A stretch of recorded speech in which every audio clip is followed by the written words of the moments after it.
ভারতবর্ষ তার মধ্যে আলো হতো, মশাল জ্বালানো হতো দরবারের মধ্যে। তো বাদশাহ আকবর বই পড়তে পড়তে হঠাৎ করে জানলা দিয়ে হাওয়া এসে তার প্রদীপ নিভিয়ে গেল, অন্ধকারে ডুবে গেল বাদশাহ আকবর। বিচক্ষণ জ্ঞানী পণ্ডিত লোক ছিল, ওই অন্ধকার দেখে তার কবরকে স্মরণ আসলো, মনের মধ্যে ভয় ঢুকে গেল। মনের মধ্যে ভয় ভীতি হয়ে বাদশাহ আকবর কিছুক্ষণ চোখ বন্ধ করে বসে থাকলো। এমন অবস্থায় বাড়ি পৌঁছালো, নিজের মেয়ে বলল, বাবা তুমি খাবার খেয়ে নাও। বাদশাহ আকবর চিন্তিত, খাবার খেতে চাই না, রাত্রেবেলা ঘুমাই। বিবি বলে, আপনি বাদশাহ জাহাপনা ঘুমিয়ে পড়েন। বলে, আমার ঘুম আসছে না, কারণ কি? বলে, আমার মধ্যে ভয় কাজ করছে। সকাল হয়ে গেল, সারা রাত ঘুম হয়নি। দরবারের মধ্যে বীরবল এসে হাজির হয়েছে। বাদশাহ আকবরকে বলে, বাদশাহ জাহাপনা আপনার মনটা মলিন কেন? আপনার চেহারার মধ্যে এরকম কালো ভাব কেন? আপনার মনটা খারাপ কেন? এর কারণটা বলবেন। বাদশাহ আকবর বলে, ছাড়ো, আমি চিন্তার মধ্যে আছি। সে ছাড়ার পাত্র নয়। বাদশাহ আকবরকে বীরবল বলল, বাদশাহ আপনি বলেন আপনার সমস্যার সমাধান হয়ে যাবে। তো বাদশাহ আকবর বলল, আমি গত রাত্রি নিজের বাড়ির মধ্যে আমি একটা বই পড়ছিলাম, অন্ধকারের আলোর মধ্যে বই পড়ছিলাম। বাড়ির জানলা দিয়ে হাওয়া এসে ওই প্রদীপ নিভিয়ে গেল, অন্ধকারের মধ্যে ভয় চলে আসলো। তখন থেকে আমার ভিতরের মধ্যে কবরের ভয় এসে গেছে যে আল্লাহ, এবার নিজের বাড়িতে অন্ধকার অবস্থায় যদি আমি নিজেকে না চিনতে পারি, নিজেকে না দেখতে পারি, এরকম অবস্থা হয়ে যায়, তো অন্ধকার কবরের মধ্যে আমি থাকবো কিভাবে? কবরের ভয় আমাকে স্মরণ করিয়ে দিয়েছে, তার জন্য খাওয়া দাওয়া ছেড়ে দিয়েছি, আমার ঘুম হারাম হয়ে গেছে। বীরবল বলল, বাদশাহ এটা সহজ জিনিস, আপনার মতো পণ্ডিত লোক যদি আপনি না বুঝেন। বীরবল বলেছিল বাদশাহ আকবরকে যে, বাদশাহ আকবর আপনার নবী দুনিয়ার মধ্যে কতদিন দুনিয়ার মধ্যে হায়াতে ছিলেন? বলে 63 বৎসর। 63 বৎসর কি ইসলামের প্রচার ও প্রসার করেছেন? বলে না, কত বৎসর করেছে? বাদশাহ আকবরকে বলা হলো। বাদশাহ আকবর বলল, মাত্র 23 বৎসর। মক্কার মধ্যে 13 বৎসর, মদিনার মধ্যে 10 বৎসর, টোটাল 23 বৎসর নবী মুস্তফা ইসলামের প্রচার ও প্রসার করেছেন। তো বাদশাহ আকবরকে বীরবল বলেছিল, বাদশাহ জাহাপনা আপনাকে আমি একটা প্রশ্ন করতে চাই, এখন কি পৃথিবীর মধ্যে যতগুলি দেশ আছে ইসলাম গেছে কি যায়নি? বলে হ্যাঁ, ইসলাম ছড়িয়ে গেছে। কোরআনের বাণী গেছে কি যায়নি? যে কোরআনের বাণী পৌঁছে গেছে। আল্লাহর নবী নিজের দেশ থেকে অর্থাৎ আরব থেকে ভারতে কি এসেছেন? বলে ভারতের মধ্যে আসেনি, পাকিস্তানের মধ্যে এসেছেন। তখন অখণ্ড ভারত ছিল, ভারত, পাকিস্তান, আফগানিস্তান, শ্রীলঙ্কা, মায়ানমার যাকে বলা হয়, বর্মা ছিল। আপনার এই বাংলাদেশ, এই সমস্ত দেশ নিয়ে একটা অখণ্ড ভারত ছিল। এই ভারতের মধ্যে কি নবী মুস্তফার আগমন ঘটেছে? যে নবী মুস্তফা ভারতের মধ্যে আসেনি। নবী মুস্তফা কি ইংল্যান্ডে গেছে? যে নবী মুস্তফা ব্রিটিশেও যায়নি। নবী মুস্তফা কি আফ্রিকা সফর করেছে? না, আফ্রিকা সফর করেনি। নবী মুস্তফা কি অস্ট্রেলিয়া গেছে? যে নবী মুস্তফা অস্ট্রেলিয়া যায়নি। নবী মুস্তফা কি নিউজিল্যান্ড গেছে? নবী মুস্তফা নিউজিল্যান্ড যায়নি। নবী মুস্তফা কি কাম্বোডিয়া গেছে? যে নবী মুস্তফা যায়নি। নবী মুস্তফা কি কানাডা গেছে? এক কথায় এক একটা দেশের নাম বলতে শুরু করলো। বাদশাহ বলল, না, আমার নবী মুস্তফা মাত্র 2 থেকে 3টে দেশ ভ্রমণ করেছে। বীরবল বলেছিল, বাদশাহ জাহাপনা, যেই নবী মুস্তফা মাত্র 23 বৎসর দুনিয়ার মধ্যে জীবন যাপন করে ইসলামের প্রদীপ, ইসলামের চেরাগ, ইসলামের মশাল, ইসলামের লাইটকে এমনভাবে ছড়িয়ে দিয়েছে, মাত্র 23 বৎসরের মধ্যে থেকে মাত্র 2-3টে দেশকে ভ্রমণ করে 200-র অধিক দেশকে যদি ইসলামের বাণী প্রচার পৌঁছে দিতে পারে, নবী মুস্তফার নূর পৌঁছে যেতে পারে, নবী মুস্তফার লাইট পৌঁছে যেতে পারে, তা আপনার কি মনে হয় আমার নবী মুস্তফা আজ থেকে 1000 বৎসর জমিনের নিচে আছে, জমিনের কোনো কবরগুলো অন্ধকার থাকতে পারে? যে নবী মাত্র 23 বৎসরের মধ্যে গোটা পৃথিবীকে যদি আলো করে দিতে পারে, সেই নবী মুস্তফা 1000 বৎসর আপনার মদিনাতুল মুনাওয়ারাতে মাজারে আকদাসের মধ্যে আরাম করছে। নিশ্চয়ই 1000 বৎসরের মধ্যে জমিনের নিচে আর অন্ধকার নাই। নবী মুস্তফার মাজারে আকদাস থেকে গোটা পৃথিবীর কবরগুলো মুনাওয়ার হয়ে গেছে, রোশন হয়ে গেছে। বলুন সুবহানাল্লাহ। তো বাদশাহ আকবরকে সান্ত্বনা দিল। বাদশাহ আকবর বলল, হ্যাঁ বীরবল, বুঝতে পারলাম সত্যিকারের তো যে নবী মুস্তফা মাত্র 23 বৎসরের মধ্যে যদি গোটা পৃথিবীকে আলো করে দিতে পারে, তো সেই নবী মুস্তফা এই 1000 বৎসরে কি এখনই কি জমিনের নিচে অন্ধকার থাকবে? নিশ্চয়ই অন্ধকার থাকবে না ব্রাদারান ইসলাম। তো বোঝা গেল আমার নবী মুস্তফা সাল্লাল্লাহু তাআলা আলাইহি ওয়াসাল্লাম গোটা পৃথিবীকে আলো করে দিয়েছে। দিয়েছে নবী মুস্তফা 23 বছরে। পৃথিবীর মধ্যে আল্লাহ পাক 1,24,000 মতান্তরে 2 লাখ পাইগম্বর আলাইহিমুস সালাম, দুনিয়ার মধ্যে আমার নবী মুস্তফাকে বাদ দিয়ে যত এসেছেন প্রত্যেকটা নবীর যুগে এক একটা নবীর পিরিয়ডে 1 জন 2 জন 3 জন 5 জন 7 জন 10 জন 20 জন পর্যন্ত নবী এসেছে। এক একটা মহল্লার জন্য এক একটা নবী, এক একটা দেশের জন্য এক একটা নবী, এক একটা যুগের জন্য এক একটা নবী, এক একটা পিরিয়ডের জন্য এক একটা নবী। কিন্তু আমার নবী মুস্তফার ক্ষেত্রে আমার আল্লাহ মা কানা মুহাম্মাদুন আবা আহাদিম মির রিজালিকুম ওয়ালাকিন রাসূলুল্লাহি ওয়া খাতামান নবিয়্যিন। আমার নবী মুস্তফার পরে কিয়ামত পর্যন্ত আর কোন নবী আসতে পারে না। সাহাবায়ে কেরামরা বলেছিল ইয়া রাসূলুল্লাহ ইয়া হাবিবাল্লাহ, হুজুর গো প্রত্যেক নবীর পরে এক একজন উম্মতিরা, প্রত্যেক নবীর উম্মতিরা তাদের নবীর কাছে আরজ করেছিল। হযরতে মূসাকে বলেছিল ইয়া মূসা কালিমুল্লাহ, আপনি দুনিয়া থেকে চলে যাবার পরে এই দুনিয়ার মধ্যে পথ প্রদর্শক হিসাবে, মুর্শিদ হিসাবে, পীর হিসাবে আমাদেরকে হেদায়েতের রাস্তা কে বলবে?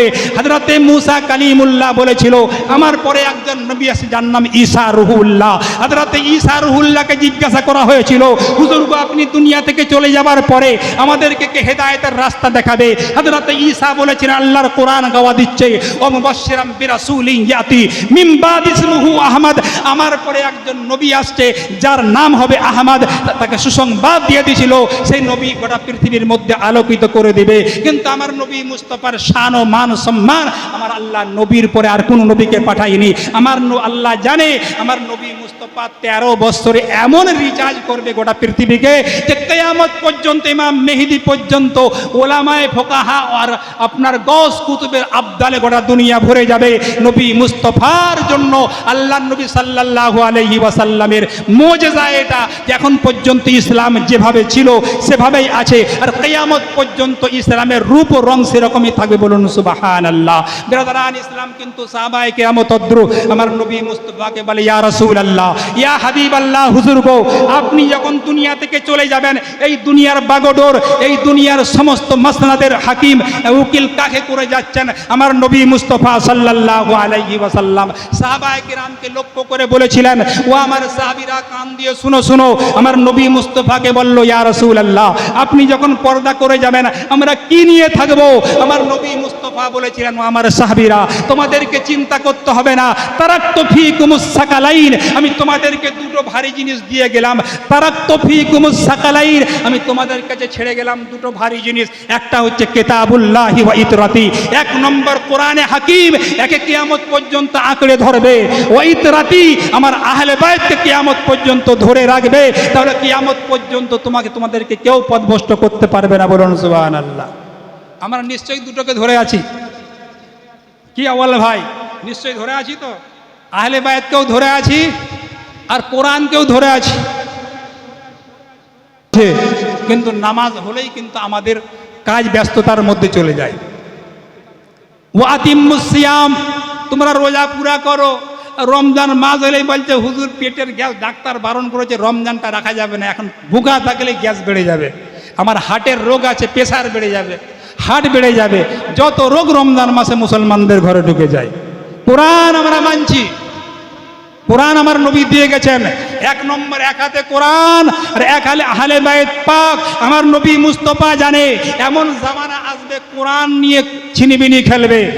আহলে হাদিস বলছে কোরআন আমাকে দিয়ে দাও, ওয়াহাবি দেওবন্দি বলছে কোরআন আমাকে দিয়ে দাও, সুন্নি বলছে কোরআন আমাকে দিয়ে দাও, ফুরফুরা বলে কোরআন আমাকে দিয়ে দাও, আপনার নিচিরি বলে কোরআন আমাকে দিয়ে দাও।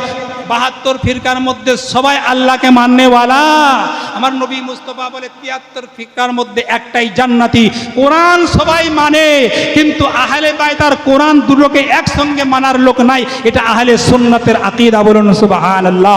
নবী মুস্তফা বলে তারাক্তু ফীকুমুস সাকালাইন কিতাবুল্লাহি ওয়া ইতরাতি, আমি তোমাদেরকে দুটো জিনিস দিয়ে গেলাম, 1 নম্বর কোরআন আর 2 নম্বর আহলে বাইত পাক। তোমরা কোরআন এবং আহলে বাইতকে যদি ধরিয়ে ধরতে পারো কিয়ামত পর্যন্ত তোমাদেরকে কেউ পথভ্রষ্ট করতে পারবে না, তোমাদের আকীদা যাবে না। তার জন্য আমার আল্লাহ তাবারক তাআলা নবী মুস্তফার প্রতি নামাজকে ফরজ করে দিয়েছে।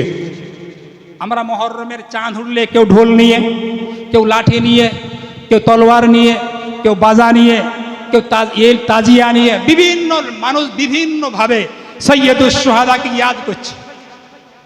শরীয়ত সম্মত কতটা সেটা পরের কথা, কিন্তু যেভাবে মানুষ ইয়াদ করছে।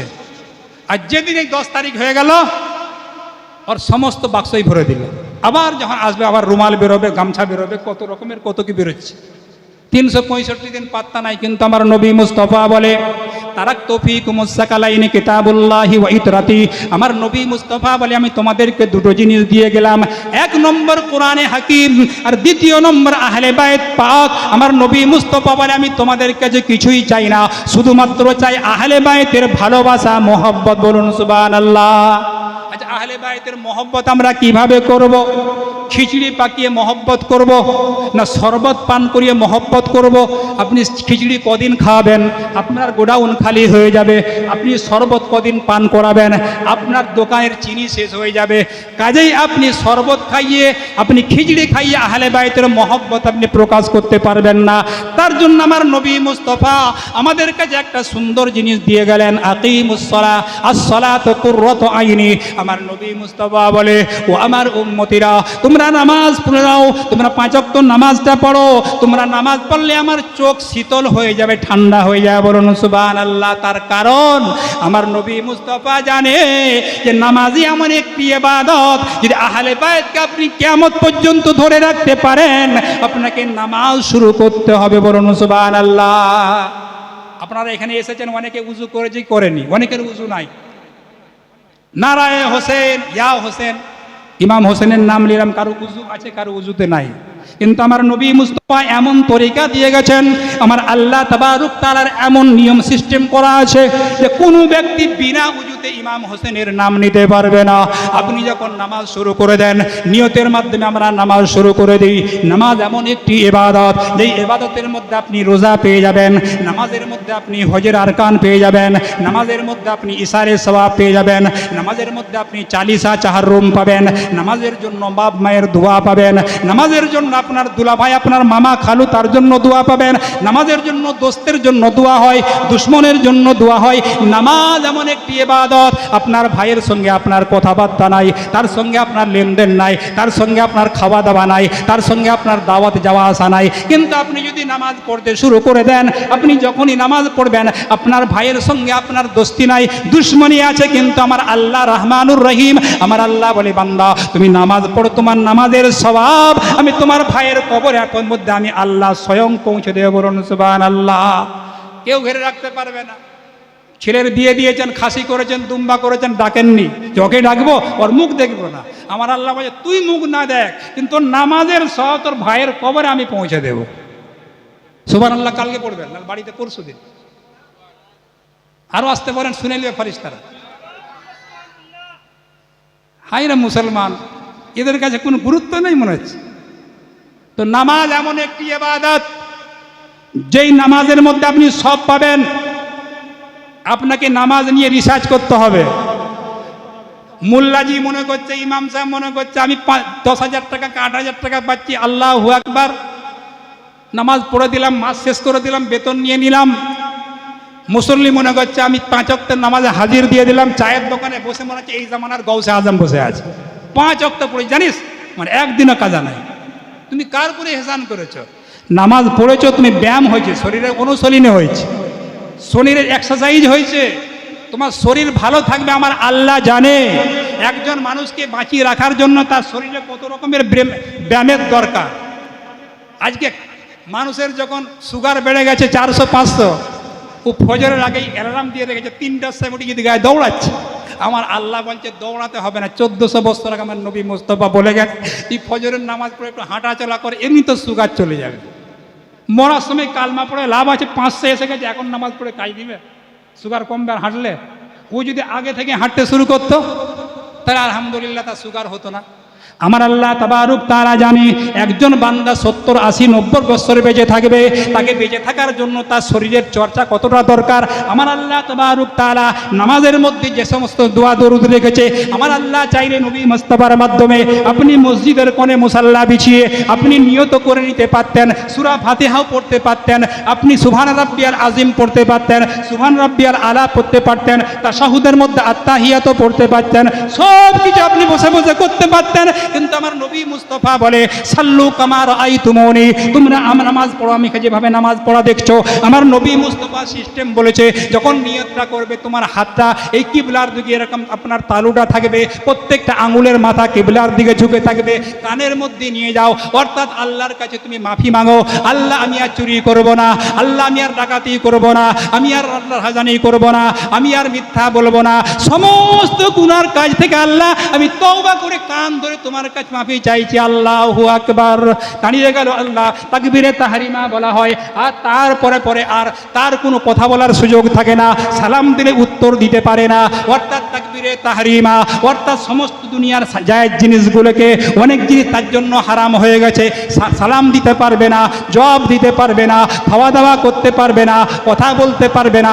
আমার আল্লাহ তাবারক তাআলা ওই নামাজের মধ্যে যা কিছু রেখেছেন তার সিস্টেম রেখেছে। সূরা ফাতিহা পড়ো দাঁড়িয়ে দাঁড়িয়ে, রুকুর মধ্যে যে ঝুঁকের মধ্যে ঝুঁকে যাও, তোমার পিঠটা যেমন সমান হয়ে যায়, পিঠের মধ্যে যদি একটা কোনো গিলাস পাত্র রেখে দেওয়া হয় ওই গিলাসটা যেমন না পড়ে যায়, এইভাবে তোমরা রুকুটা করো। রুকুর মধ্যে সুবহান রাব্বিয়াল আযীম পড়ো। আমার আল্লাহ বলে, আমার নবী মুস্তাফা সমস্ত বৈজ্ঞানিকের বৈজ্ঞানিক, সমস্ত সায়েন্সের সায়েন্সদা, আমার নবী মুস্তাফা সমস্ত হাকিমের হাকিম, সমস্ত ডাক্তারের ডাক্তার, সমস্ত মাস্টারের মাস্টার। নবী মুস্তাফা তরিকা শিখিয়ে দিয়ে গেছেন, তোমরা নামাজটা পড়ো, রুকুর মধ্যে যাও, রুকুর মধ্যে যে তোমরা সুবহান রাব্বিয়াল আযীম 3 বার কমসে কম পড়ো। আমার নবী মুস্তাফা জানে 3 বার সুবহান রাব্বিয়াল আযীম পড়ার জন্য কমসে কম 10 থেকে 15 সেকেন্ড টাইম লাগবে। একজন মানুষ যদি সারা দিনের মধ্যে ওরকম আপনার প্রত্যেক দিন আপনাকে 17 রাকাত ফরজ নামাজ পড়তে হবে। আপনি যদি সুন্নতি না হন, ফারাজিও হন, কমসে কম আপনাকে 17 রাকাত নামাজ পড়তে হবে। 17 রাকাত নামাজে আপনাকে 17 বার রুকুর মধ্যে যেতে হবে। আর 17 বার রুকুর মধ্যে গেলে আপনাকে 10 মিনিট করে রুকুর মধ্যে 10 সেকেন্ড করে থাকতে হবে।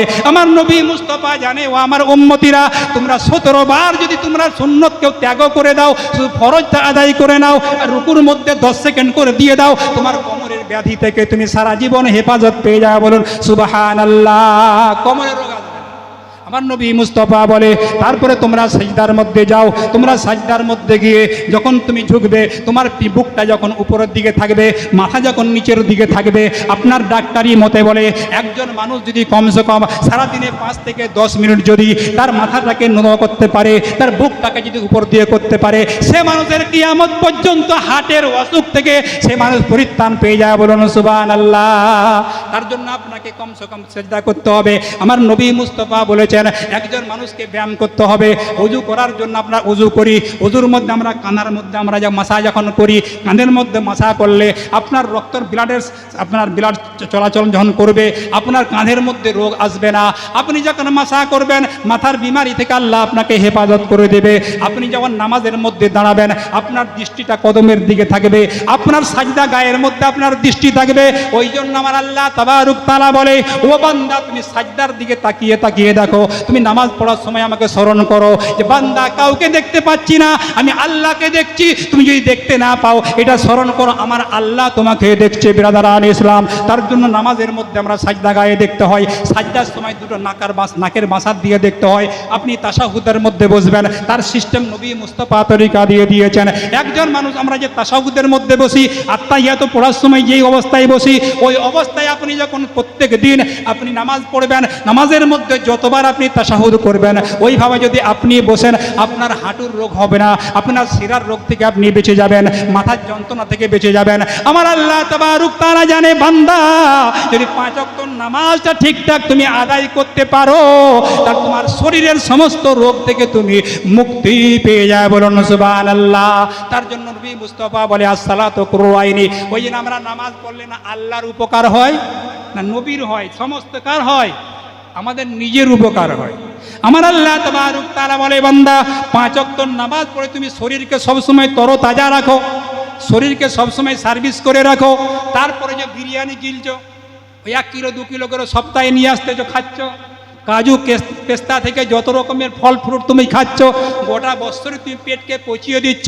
তার জন্য আমার আল্লাহ তাবারক তাআলা বলে, ও বান্দা তুমি একটা গাড়ি যখন চালাও, ওই গাড়ির মধ্যে তোমার সমস্ত রকম, আমার দুনিয়ার মধ্যে দেখি আমার আল্লাহ তাবারক তাআলা বান্দাদেরকে লক্ষ্য করে বলে, বান্দা একটা তোমার পেটের মধ্যে আমি সমস্ত দানা দিয়েছি, রিজিক দিয়েছি, গোটা বছর যত রকমের খাবার তুমি খাও, আর এক বছরে রোজা রেখে পেটের সার্ভিসিংটা করে নাও, গোটা বছর তুমি সুস্থ থাকে। বলুন সুবহানাল্লাহ। বিরাদারান ইসলাম, আমি বলতে চাইছিলাম লা আসআলুকুম আলাইহি আজরান। তালবিল ইলম বলছে হুজুর মাথা পাগলা হয়ে গেছে, ইমাম হোসেনের তাকরির করতে যে নামাজ শুরু করেছে। ইমাম হোসেন রাদিয়াল্লাহু তাআলা আনহুরই তাকরির চলছে। আমরা মনে করি যারা নামাজ পড়ে এরা হয়তো ইমাম হোসেনকে মানেনি। আস্তাগফিরুল্লাহ। আর আমি বলছি বিনা নামাজে সৈয়দুস শুহাদাকে মানা কোনো রকমেই সম্ভব নয়। বেনামাজি কোন ইমাম হোসেনের লোক হতে পারে না, ও তো ইয়েজিদি লোক, ও তো শয়তানি লোক। নামাজি হতে হবে। আমার নবী মুস্তাফা বলেছেন লা আসআলুকুম আলাইহি আজরান ইল্লাল মাওয়াদ্দাতা ফিল কুরবা। আমি তোমাদের কাছে কিছু চাই না, শুধু আহলে বায়তের মহব্বত চাই। আহলে বায়তের মহব্বত আমার নবী চান কি চান না? কয় দিনের জন্য? ইমাম হোসেন হাসান যতদিন বেঁচে ছিলেন ততদিন, না কিয়ামত পর্যন্ত? কিভাবে খিচুড়ি করবেন? খিচুড়ি করলে প্রতিদিন করলে বললাম গোডাউন শেষ হয়ে যায়, চালের বস্তা শেষ। শরবত ডেলি খাওয়ালে চিনি শেষ। একটা রাস্তায় আহলে বাইতের মহব্বত করার।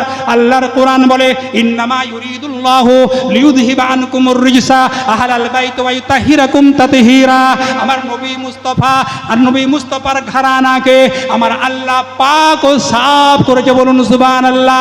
ইমাম হোসেন পাক, হাসান পাক, ফাতেমা পাক, আলী পাক, নবী পাক, এই পাক পাঁচটা পাককে নিয়ে পাক পাঞ্জাতন। বলুন সুবহানাল্লাহ। তো পাক লোকের নাম নিতে হলে আপনাকে পাক অবস্থায় নিতে হবে। তার জন্য নবী মুস্তাফা সিস্টেম করেছে, বান্দা তোমরা নামাজ শুরু করো, নামাজের পরে তাশাহুদ পড়ো, আত্তাহিয়াতু লিল্লাহি ওয়াস সালাওয়াতু ওয়াত তাইয়্যিবাতু আসসালামু আলাইকা আইয়ুহান নাবিয়্যু ওয়া রাহমাতুল্লাহি ওয়া বারাকাতুহু আসসালামু আলাইনা ওয়া আলা ইবাদিল্লাহিস সালিহিন আশহাদু আল্লা ইলাহা ইল্লাল্লাহ ওয়া আশহাদু আন্না মুহাম্মাদান আবদুহু ওয়া রাসূলুহু। নামাজের মধ্যে নবীকে সালাম দিলেন। আমার আল্লাহ বলে বান্দা নবীকে সালাম দিয়ে তুমি মোকাম্মল করেছো, আত্তাহিয়াতু লিল্লাহি, আমার তোমরা হামদ সানা করেছো, সমস্ত কাজ হয়ে গেছে, এখনো নামাজ মোকাম্মল হয়নি। এবার নবী মুস্তাফার প্রতি তোমাকে দরুদটা পড়তে হবে। বান্দা শুরু করে দিল আল্লাহুম্মা সাল্লি আলা মুহাম্মদ।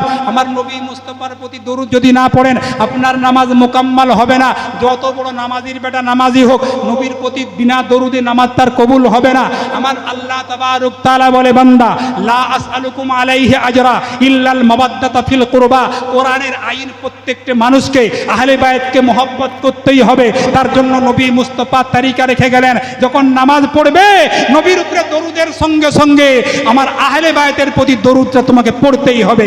আল্লাহুম্মা সাল্লি আলা মুহাম্মদ ওয়া আলা আলে মুহাম্মদ।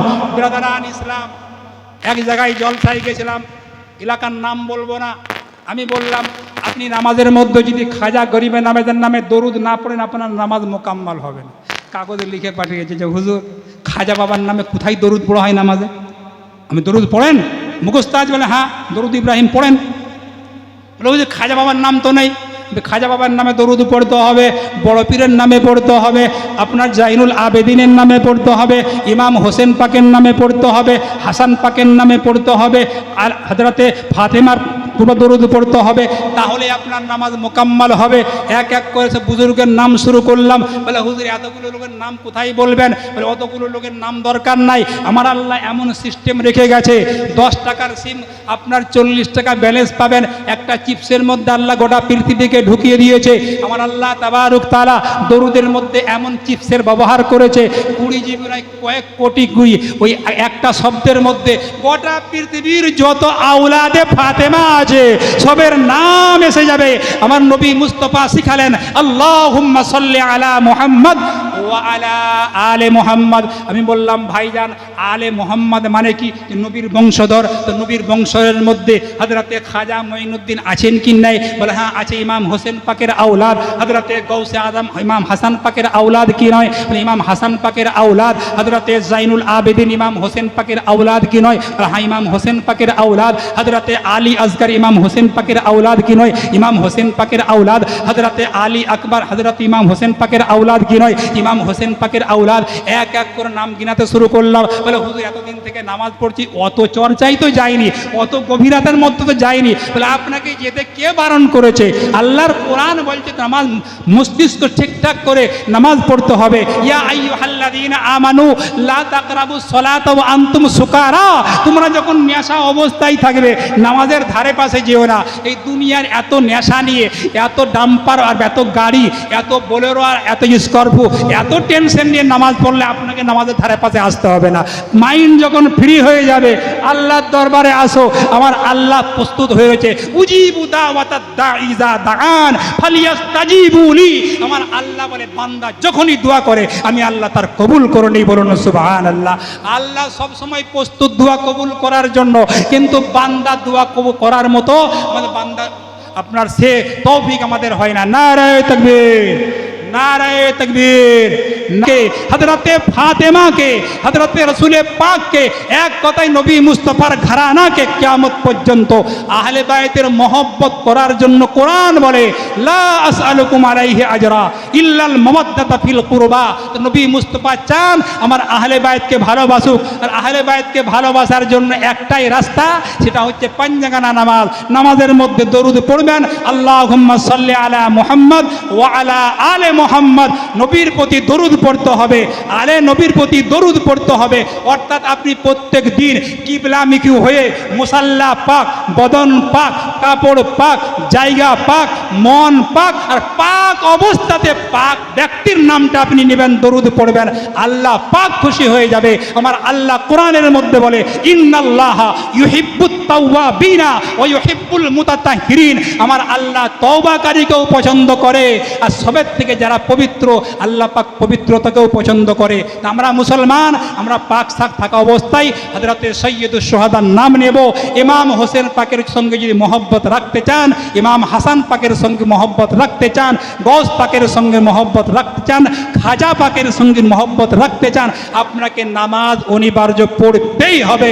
নামাজ ছাড়া কোনো বিকল্প নাই, কোনো রাস্তা নাই। আর বেনামাজি অবস্থায় তো ইমাম হোসেনকে স্মরণ করবে, ওই 10 দিনের খিচড়ি আর শরবত খাইয়ে আপনাকে ঘুমিয়ে যেতে হবে। 365 দিন আহলে বায়তের মহব্বতের জন্য নবী মুস্তাফা একটাই রাস্তা রেখে গেছেন, সেটা নামাজ। তার জন্য নবী মুস্তাফা বলেন আস-সালাতু কুররাতু আইনি, নামাজ আমার চোখের শীতল। অর্থাৎ নামাজ পড়বেন, ইমাম হোসেন পাকের তাজকিরা করবেন।